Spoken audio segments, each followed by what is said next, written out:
शरद पवारांनी जो गौप्यस्फोट केलेला आहे की विधानसभा निवडणुकीच्या आधी 1-2 माणसं मला भेटली होती आणि 160 जागांमध्ये फेरफार करून तुम्हाला निवडून देऊ अशा पद्धतीचं त्यांनी एक गॅरंटी दिली होती त्या दोन माणसं कोण आहे नक्की अजून पहिल्यांदा मला हे लक्षात येत नाहीये की इतक्या दिवसानंतर पवार साहेबांना राहुल गांधींना भेटल्यावरच ची आठवण का आली। इतके दिवस ते बोलले नाहीत आणि आज अचानक बोलले। राहुल गांधी ज्याप्रमाणे सलीम जावेदच्या कहाण्या तयार करून त्यांच्या स्क्रिप्टवर त्या ठिकाणी रोज नवीन कपोलकल्पित कहाण्या सांगतायत, तशा प्रकारची अवस्था पवारसाहेबांची तर झाली नाही ना।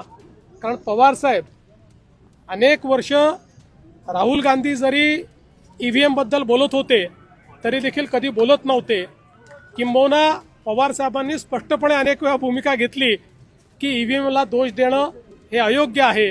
आणि आता अचानक मला असं वाटतं की अशा प्रकारे जे काही पवारसाहेब बोलले आहेत राहुल गांधींच्या भेटीचा परिणाम दिसतोय।